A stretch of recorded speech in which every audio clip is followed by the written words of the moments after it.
സാമൂഹ്യശാസ്ത്ര ക്ലബിന്റെ ഭാഗമായി ധ്വനി ആശ്രിയുടെ പ്രസംഗം കേൾക്കാം. ഏവർക്കും എന്റെ വിനീതമായ നമസ്കാരം.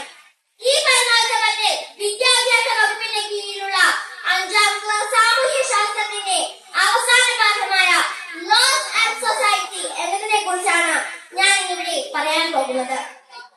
5ാം ക്ലാസ് വിദ്യാർത്ഥിനിയായ എനിക്ക് ഏതെങ്കിലും പാഠ്യവിഷയങ്ങളും അനേകം പാഠങ്ങളും ഉണ്ടെന്നിരിക്കെ എന്തുകൊണ്ട് നാം ഉണരും മുതൽ ഉറങ്ങും വരെ അറിഞ്ഞോ അറിയാതെയോ ഭാഗമാകുന്ന നിയമങ്ങൾ എന്ന വിഷയം തിരഞ്ഞെടുത്തു എന്ന് ചോദിച്ചാൽ അതിന് കാരണം ഇതാണ്.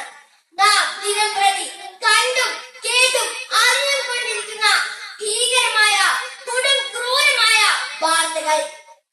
എന്താണ് നിയമങ്ങൾ?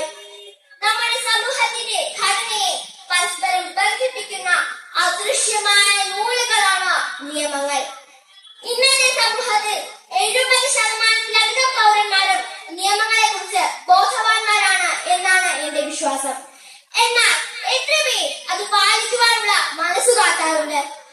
ഉദാഹരണത്തിന് ട്രാഫിക് റൂൾസ് എടുക്കാം. ഹെൽമെറ്റും സീറ്റ് ബെൽറ്റും നിർബന്ധമായും ധരിക്കണം എന്ന നിയമമല്ലാത്ത ആരെങ്കിലും ഉണ്ടോ? എന്നാൽ ഇവിടെ കൂടിയിരിക്കുന്നവരിൽ പാതി പേരും ക്യാമറകളെയോ പോലീസിനെയോ പേയോ പേടിച്ചാണ് അത് ധരിക്കുന്നത് എന്ന് പറഞ്ഞാൽ നിഷേധിക്കാനാകുമോ? നിങ്ങൾക്ക് തന്നെ നിങ്ങളുടെ ജീവനിൽ വിലയില്ലെങ്കിൽ പിന്നെ ആരാണ് അതിനെ കുറിച്ച് ചിന്തിക്കേണ്ടത്? നമ്മുടെ ചേതനയുടെ ശരീരം ബന്ധുമിത്രാദികളും സുഹൃത്തുക്കളും കാണുവാതിരിക്കാനും ഇനിയും ഒരുപാട് നാൾ ഈ മനോഹരമായ ഭൂമിയിൽ ജീവിക്കാനുമാണ് നിയമങ്ങൾ.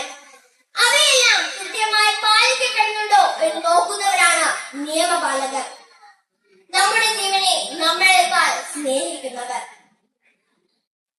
Red light, green light, yellow light എന്നിവ ട്രാഫിക് സിഗ്നൽസിൽ കണ്ടിട്ടുണ്ടാകും. റെഡ് മീൻസ് സ്റ്റോപ്പ് ആണെന്നും ഗ്രീൻ മീൻസ് ഗോ ആണെന്നും നമുക്കറിയാം. എന്നാൽ യെല്ലോ ലൈറ്റ് എന്തിനാണ്? ഇക്കാര്യത്തിൽ പലരും കൺഫ്യൂസ്ഡ് ആണ്. യെല്ലോ മീൻസ് സ്ലോ ഡൗൺ, പക്ഷേ ഒരുപാട് പേർ അതിനെ മോർ ഫാസ്റ്റർ ആയി കണക്കാക്കുന്നു. എന്തിനാണ് ഈ വേഗത? എന്തിനാണ് ഈ വെപ്രാളം? നമ്മുടെ ഉറ്റവർ നമ്മെ കാത്തിരിപ്പുണ്ട് എന്ന് ചിന്തിക്കാത്ത സ്വാർത്ഥത എന്തിനാണ്? ഓർക്കുക, വേഗത ആയുസ് കുറയ്ക്കും.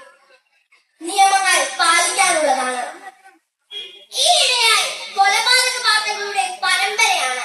അതിനു പുറകെ പോയാലോ പ്രതിയുടെ മാനസിക നില തകരാറിലാണെന്ന് പോലും. എന്താണിത്? എങ്ങനെയാണിത്? എന്തുകൊണ്ടാണിത്?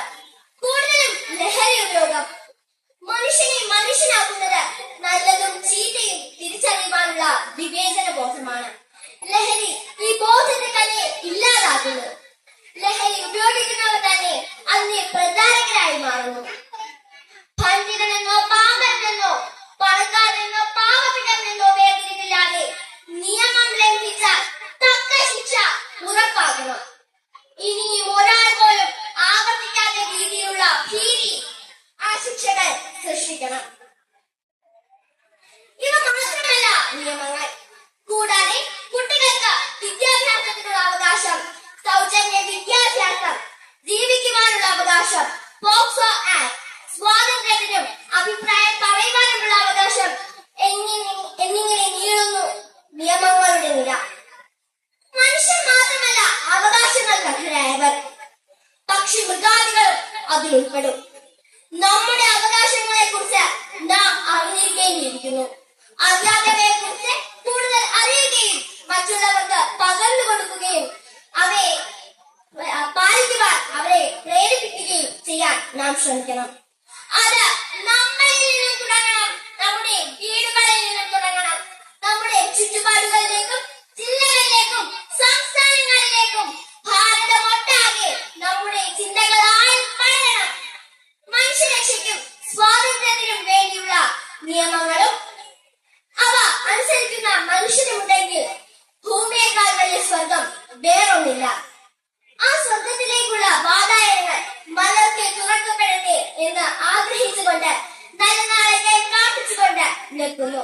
നന്ദി, നമസ്കാരം.